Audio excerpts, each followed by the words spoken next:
Good afternoon. I'm Kathy O'Sullivan. I'm the director of Working Smarter. And welcome to the one thing that's between you and the closing session. I have it on good authority that most of you are here because you've heard that I do have a truck idling outside with a giant stash of unrestricted funds that are available for good ideas. So if any of you want to see me later, we're ready to go. All right, let's get started.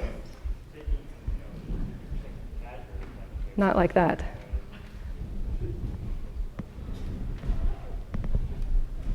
I'll do it the old-fashioned way.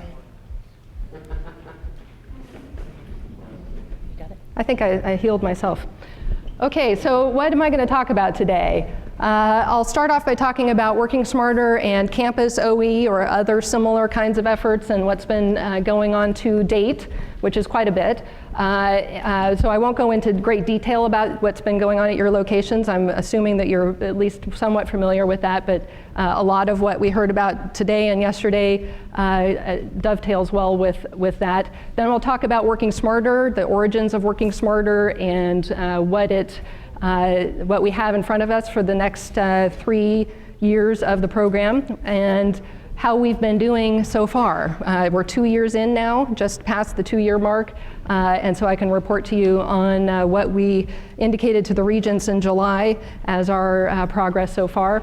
I'm going to talk a little bit about the role of IT in the Working Smarter portfolio of projects. We have 34 projects in our portfolio right now, and IT plays a key role in many of those. And then we'll talk about what happens with new project ideas. If you have an idea that you think is a potential Working Smarter project, we'll talk a little bit about that, as well as the funding assistance, which isn't really an armored truck that arrives. And a little time for Q&A. Okay, so a number of campuses have something that is similar to Working Smarter. It is an operational efficiency, administrative excellence, operational effectiveness. It is in some cases integrated into, say, your business administrative arm, or your vice chancellor of administration may have a couple of people who are assigned to look at opportunities for either restructuring or efficiency. Rapid process redesign is another, and different kinds of restructuring. So every campus has something like this going on, whether it's a named program or not. And one of the things I'm going to try to do in year 3 of the program is bring the people who are primarily responsible for all of these activities together and work more closely together to try to collaborate, like we've been doing here in this conference a bit more. Share ideas, share projects, especially the kinds of projects that have worked well at your location. We especially love the nice, tidy projects that have a beginning, a middle, and an end that's in the near term. And there's a lot of great projects out there. So I think the more we can share across campus locations, the better off we'll all be. Okay, so Working Smarter. Where did it originate? Working Smarter, let's just get it out there, is an internal brand. It's a vehicle for us to communicate a bit more effectively, like most brands, about operational and administrative efficiency. It began more formally. It had been going on in different capacities across the system, some of them coordinated, some of them more ad hoc. And when Peter Taylor, my boss, and Nathan Brostrom from UCOP addressed the regents in May of 2010, there had been at that point 7 major consulting engagements at various locations throughout the system, specifically to look for administrative efficiencies. And they came to the regents and said, let's not do another consulting study. Let's talk about what we can do. We already know the chief areas of focus. Let's talk about what we can do to harness the activities that are already underway and encourage the activities that we already know are the most likely candidates for administrative efficiency. The ones that they were originally advocating, I've listed here: organizational simplification. And in some locations, this has been translated into spans and layers kinds of approaches to things. If you have a lot of managers who are simply supervising one person, perhaps there's an opportunity to tighten control. That's kind of an example of organizational simplification. Other examples could include a shared service center, an area and operation of excellence. And one location I know right now is working on getting their ticketing and events to consolidate into one place on campus, so that if you want to go to a concert on Saturday that's being held at the amphitheater, and you also want to know, let's say the police want to know what's going on, they all go to one location. Procurement, information technology was one of the key areas that they identified in the original set, and energy efficiency, which, by the way, isn't just a great thing to do. We actually will have to pay real money if we do not meet our stated goals for reducing our carbon footprint. And I believe that kicks in next fiscal year. So energy efficiency efforts right now are also staving off our anticipated outlay. So working smarter, this started in May. In July, they came back to the regents and said, okay, we're going to put together a specific 5-year initiative. In 5 years, we will commit to redirecting $500 million from our current administrative expenditures in our budget and put it directly back into teaching and research purposes, so that we're really reinvesting in our core mission. We're looking for areas of commonality, of course, across the campuses. That's where we're going to get the efficiency.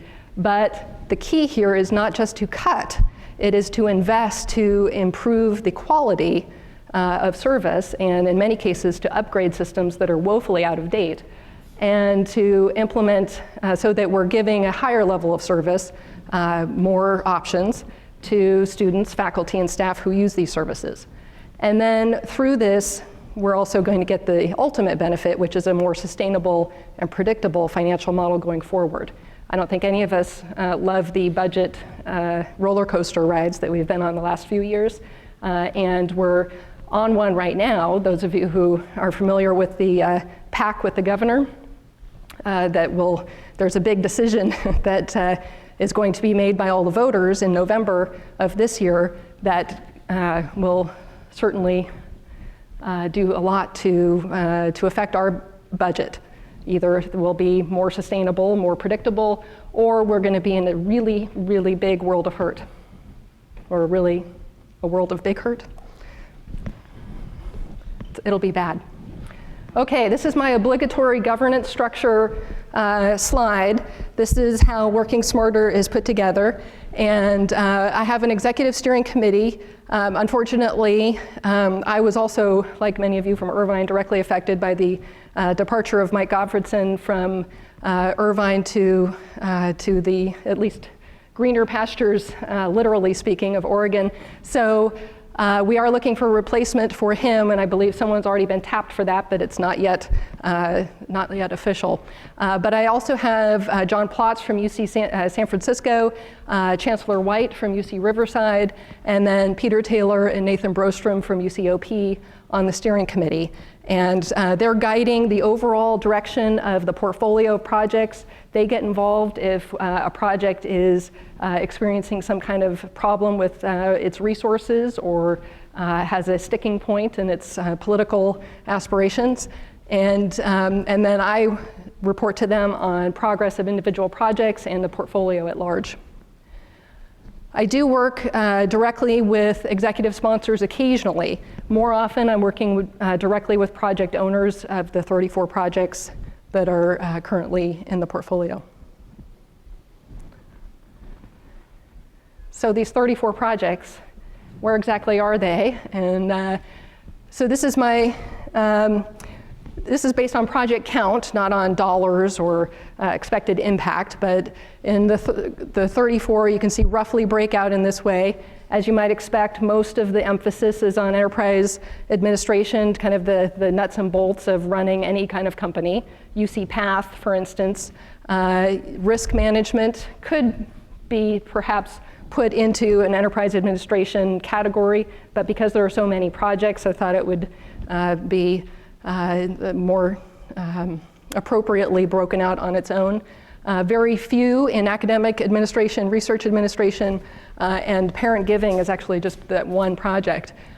So here I give it just a few examples. Putting 34 project names up there would be ridiculous, but I thought this was awfully close to ridiculous, but still reasonably readable. And so these are just some of the projects that you may have heard about. Perhaps there are a few here that you have not heard about, but these are some of the projects that we currently have in the portfolio, and omitting some other projects is just there's no special reason I chose some of the others other than the occasional name recognition. Some examples of projects that have no expectation of returning anything to the bottom line and will not contribute 1 penny to the $500 million goal, but are still fantastic ideas and exude administrative efficiency and collaboration, are the policy project, which I don't even have up there, but it's an administrative, enterprise administration. Policy consolidation project its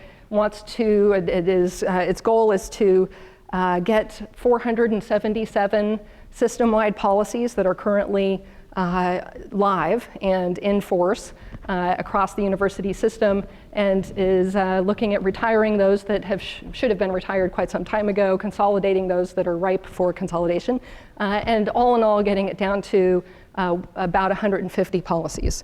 So that's not going to return 1 dime, but while they're doing it, they're upgrading it to a fully searchable portal system and making it a lot easier to figure out who last touched that policy, who to contact if you have an issue, and so on, so that it's a lot easier to navigate for those of us who try to work within certain policies and find it really frustrating when it's tough.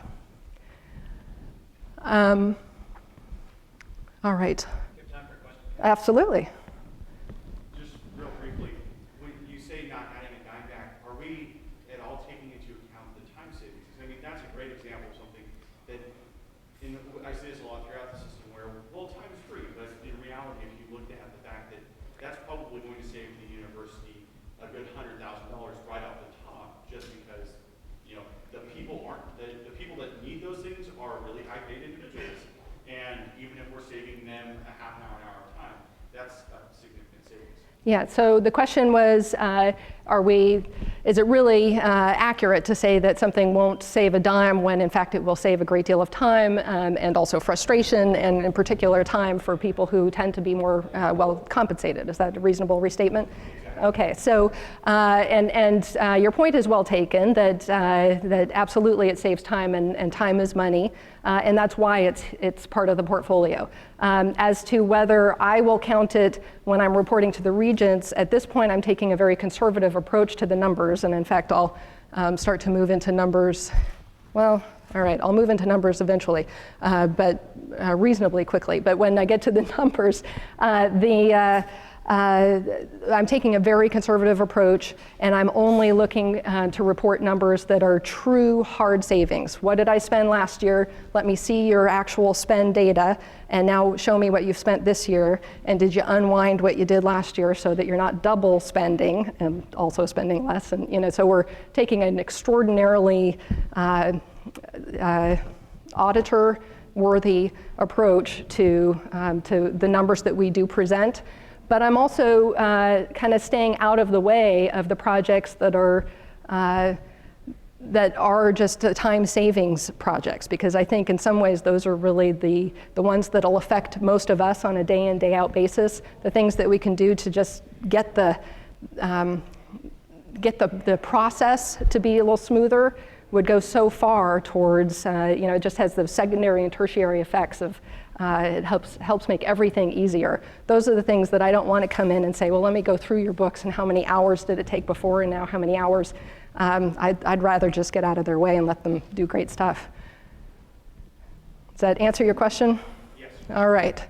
So we do have a website, and to be perfectly frank, I want to completely rejigger this website. So those of you who may have a bone to pick with the website, I would love to hear your feedback, because this is already going to be, it's already on the docket for an internal consulting project. I'm not hiring any consultants, but it's going to be internal people, and we're going to try to come together to figure out a way to revamp this. I inherited this website. I think it's terrific as far as the content that is there, but it's very wordy. So anything that makes it more dynamic, more interesting, that's one of my year 3 projects. But the Working Smarter website is aimed at the general public, and at UC staff, and at executives. It is, when we put numbers up there, that's part of the reason I go through the numbers so carefully. They're absolutely will generate Public Record Act requests, and people say, you know, okay, really, did you save that? Let me see it. And we go through every single project has its own project-specific page.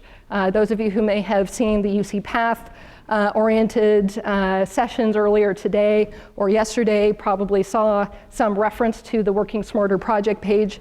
Here's a screenshot. Oh, and you can see all my little shortcuts up there too. But this is the UC Path page. It's updated with the news and updates. May 3rd, the announcement of the UC Riverside UC Path Center location, for instance, Shared Service Center, FAQ. There's also a place where you can click for timeline, the frequently asked questions, and so on. Every project, not every project is this complex and has this much information, but every project has a listing of all the people involved, all the basic information that you'd want to know about that project. Okay, so now how are we doing? Well, $500 million goal, a 5-year project, you can't really do anything other than assume that it's a $100 million goal per year. The first year, $157 million in savings and new revenue were reported. And we look at, it's called positive fiscal impact. It sounds like one of those MBA speak kind of terms, right? But it really is direct cost savings plus actual new revenue, captured money that has come in during the time that we're measuring. In year 2, I reported $132 million in cost savings and new revenue, and this was the way it broke out on a project-specific basis, for any of you who want to know more. So I've put a little gold star next to those that were new revenue sources. These are targeted areas that, that were project ideas. For instance, the folks in advancement, institutional advancement, had done a survey comparing UC to private institutions, and it indicated a couple of years back that we were really off, comparatively speaking, in our ability to get the parents of current students to donate to the schools. And this is one area that most often directly frees up unrestricted funds. It goes directly to the benefit of students when it's, parents will contribute to a fund that is usually to be used for student benefit. So it's it's a beautiful kind of, from a funding perspective, it's a beautiful idea. Now, parent giving a couple of years ago was in the system-wide, was about $1.5 million a year in parent giving. That's comparatively really lousy. 2 years ago, we had it up to just over $3 million a year in parent giving. And this past year, we clocked ourselves in, it was actually slightly over 12 million, but I reported 12 million to the regents because I didn't want to overestimate, and we were sure we had passed the 12 million mark. So that was a targeted area. A couple $1 million went into campaign-specific materials and some staffing, some training, and so on, so that investment was made. We netted out what investment was made in that program, and were able to report this new money in. Any other questions on this one? Okay. So IT, where is IT in all of this? Well, we do have some IT-driven, we have 2 IT-driven projects in the portfolio. I think this is low. I think there should be more IT-driven projects in the portfolio, but I'm okay with the combination of IT-driven and what I'll call IT partnership projects in the portfolio. I think IT is in a unique role, and this is coming from someone who has spent almost my entire career either in specifically an IT company in high tech or in an IT role or directly supporting IT throughout my career. But these projects, implementation of UC Path, of course, is something I'm considering an IT partnership project. UC Recruit, it was also one of the projects that was showcased today and very much had the involvement and leadership of IT together with the subject matter experts as one of our most recent inductees into the portfolio. But I think IT is in a unique position to see the kinds of development that are going on across the campuses, and to also, I think IT is an area that tends to attract natural collaborators. The whole, not just open source, that's collaboration at its ultimate perhaps, but it encourages, I think IT functions tend to reward a great deal of collaboration and standards approach. So this is something that I would like to see grow within the Working Smarter portfolio. So mainframe consolidation, I pulled out as an example of an IT-driven project. This is another one where we've got a couple of years back, we had 13 mainframes, and that doesn't include one mainframe that was outsourced at one of our medical center locations, but still physically resided on site, but was outsourced as far as service and who owned the hardware and so on. But 13 mainframes. And right now we're down to 9, and that was treated, the most recent migration from UC Berkeley, which happened to migrate to the UCOP data center last year, was treated as a pilot project and is now in discussions. And in fact, they're just concluding a study that was looking at, okay, for these remaining 9 mainframes, do we need 9 mainframe locations across the entire UC system? Well, perhaps there's some way we can balance this with UC Path, but UC Berkeley was able to demonstrate $2 million savings a year with no decrease in its processing response time and its speed and what it was able to do. It just was able to result in some savings without any impact to the customers. So we're looking at that as a possible proof of concept or pilot for the remaining 9 mainframes. I don't know what the final answer is on how many mainframes is the goal, but I would imagine that the Joint Data Center Management Group would have an opinion on that and should rightly be the decider. Okay. So if it isn't just about the dollars and it isn't just about the time savings, what is Working Smarter? What are the hallmarks of the Working Smarter portfolio projects? This is something that I put together to try to help communicate what we're looking for when we're looking for Working Smarter projects. And the key is, yes, we do want high impact relative to implementation costs, but it doesn't have to be a high dollar impact. It should be something, though, that is transformative improvement. We're not just upgrading your system, and that could be transformative. You get some new bells and whistles, perhaps, and that could be the improvement, but it isn't transformative. We're looking for things where you're going from something so old or clunky into something new, perhaps, or just looking for a completely new way of doing something. Perhaps it's UC, let's see, I can't play favorites here, but let's say one UC campus becoming the the center for a particular function, and all the other campuses are customers for that function, while there's another UC campus that is the center for another function and becomes all the other campuses are customers of that particular campus. That would be a transformation in the way services are rendered. That's something we'd want to invest in. It can be an optimization project, but we're also looking for those fundamental shifts. We really want it to be collaborative. If it's a one location transformation, fantastic. Is it a proof of concept? Or can it become pervasive? Preferably, we're looking for not just cross-departmental collaboration, but cross-campus collaboration. Okay, resources. I get a lot of, having the Working Smarter at ucop.edu inbox is, it's an interesting window into the world sometimes, because I think it's become, in some ways it is absolutely what it's designed to be, which is to get some project intake, but it's also become, I think, the suggestion box for the entire University of California system. I have students, faculty, staff, general public sending things, suggestions in onto, what needs to be changed and why, but not how to do it.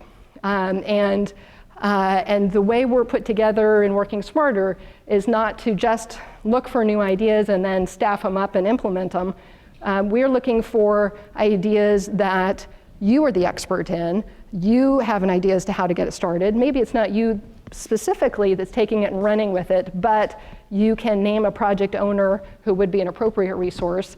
Perhaps funding assistance would use funding to backfill a position so that it frees you up to go and become the project owner for this new idea. But we're looking for something that is resourced from a person perspective, and then either it could be a new project that your department head is more than willing to fund and has allocated in their budget. It can also be something that will secure through a C3 loan or other funding mechanism, and I'll talk about that. And then transparency. Again, I mentioned that the website is publicly available. It is aimed at answering questions about what we're doing to mind the store with what we've been given in state and other funds. And so we're looking to communicate pretty openly about who's working on the project, what the timeline is, and also what the challenges are. If we miss a milestone in the project, we try very hard to be open about that and explain as much as we can without throwing people under the bus, but explain what the challenges are and how those can be difficult. Every project has its challenges. Okay, so what can we do to address barriers? I think one of the best things that a manager can do, right, is remove obstacles and provide resources. So one of the biggest obstacles we tend to have is availability of funding. And so our CFO, Peter Taylor, has set aside some commercial paper funds that were raised through the bond market and put them, specifically allocated them to cross-campus collaboration. So there literally is money that is restricted internally for this program, sitting and waiting for you to, not in a truck idling outside, but for all practical purposes, waiting for these cross-campus collaboration ideas. Now, there are other aspects of this money that was raised through the commercial paper program, capital equipment financing, of course. We do issue commercial paper for the construction side of the house.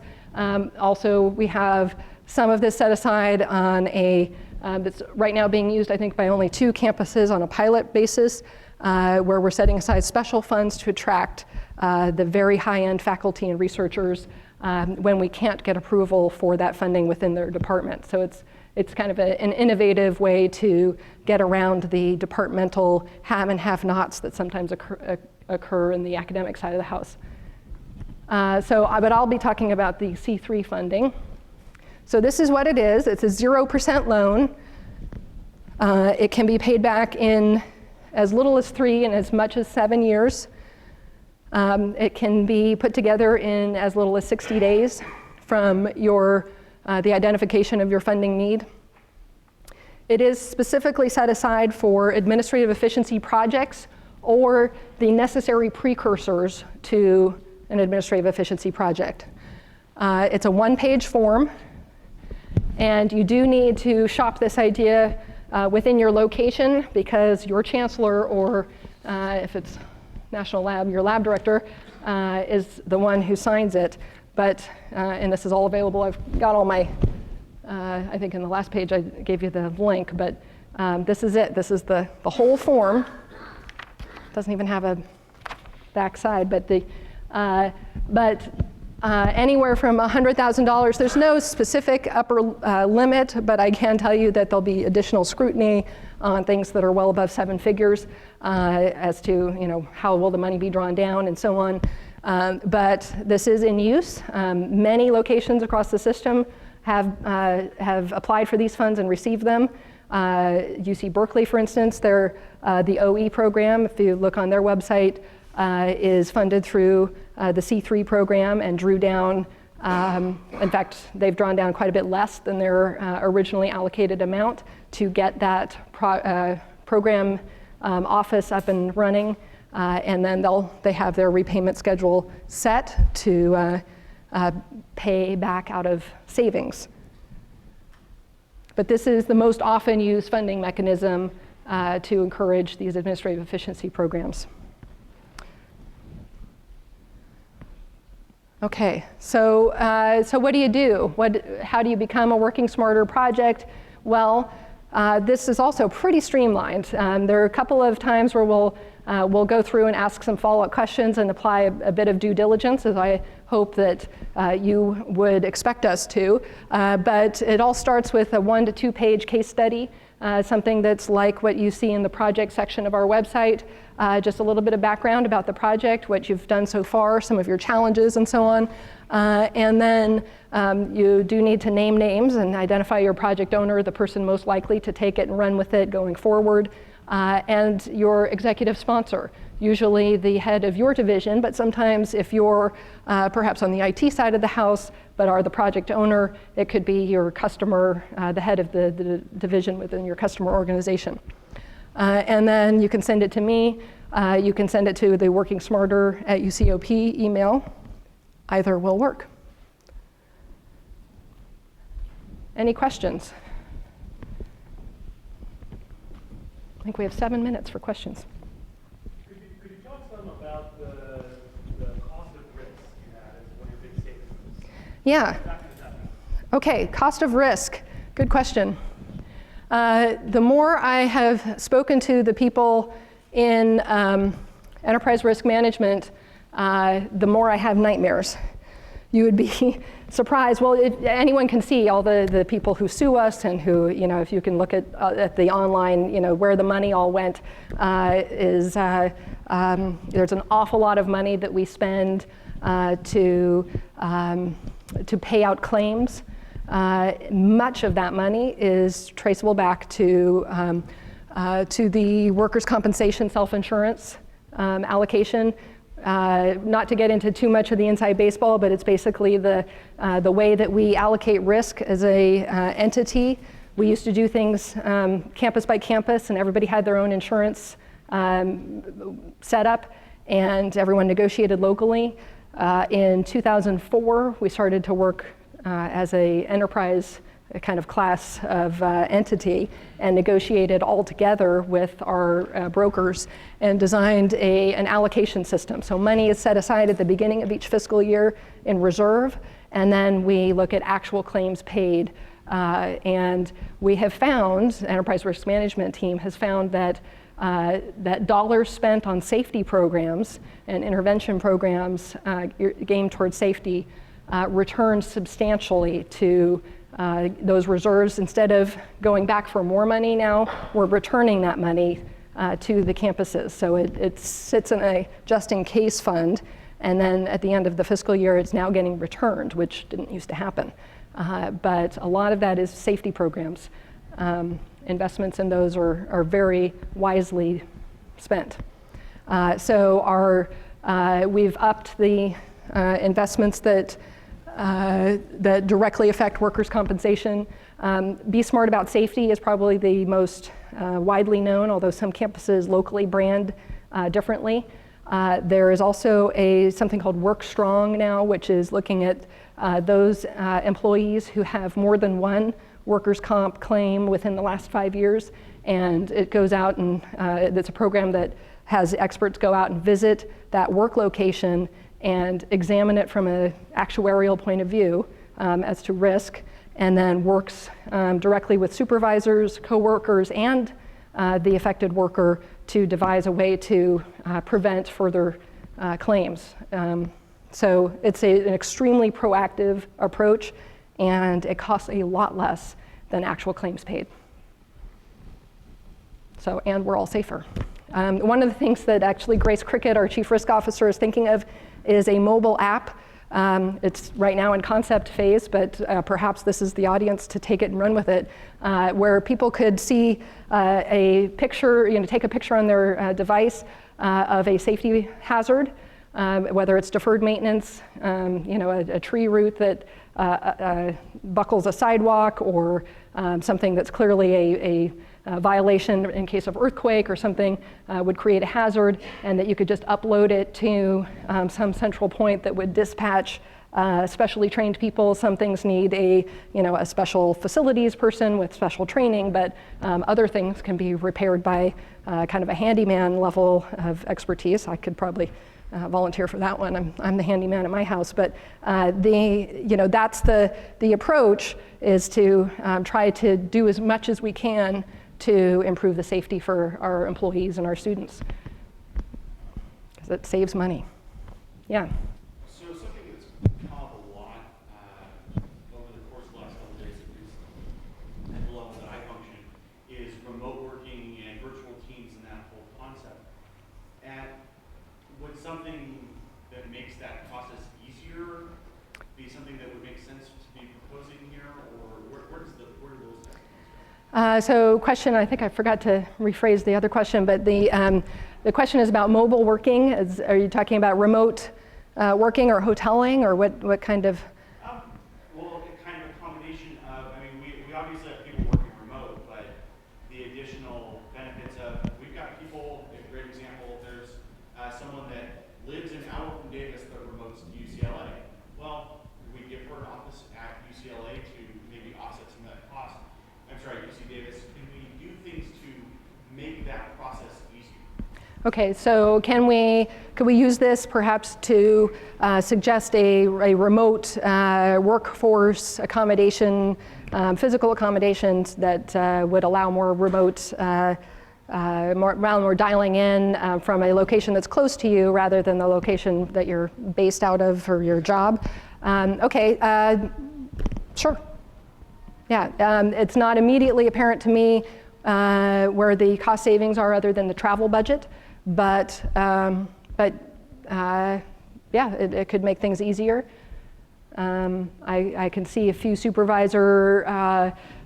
some opportunities for supervisors to push back there's a reason you're not working remotely already, and I make you fly half the state to get here every week, but I don't think those are insurmountable. Every project has its challenges.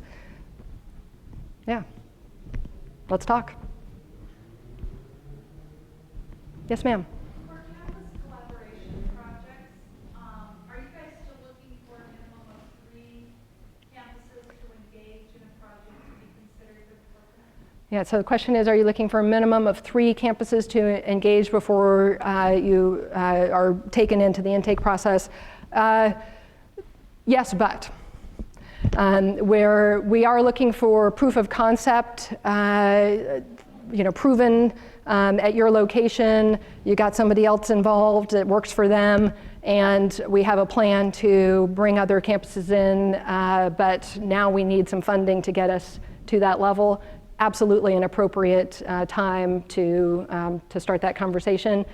So if you're 2 in but want to get 3 to 4 to 5 in within the next 12, 24 months, then absolutely that's not a insurmountable hurdle. Typically, it's just the 3 campuses most often we see a small campus, a large campus, and the campus with the environment that resembles no other environment. So if you can do it at 3 campuses, pick any 3 combination. Typically, we find those can be successful in almost the rest of the 7, but it's not a hard and fast rule.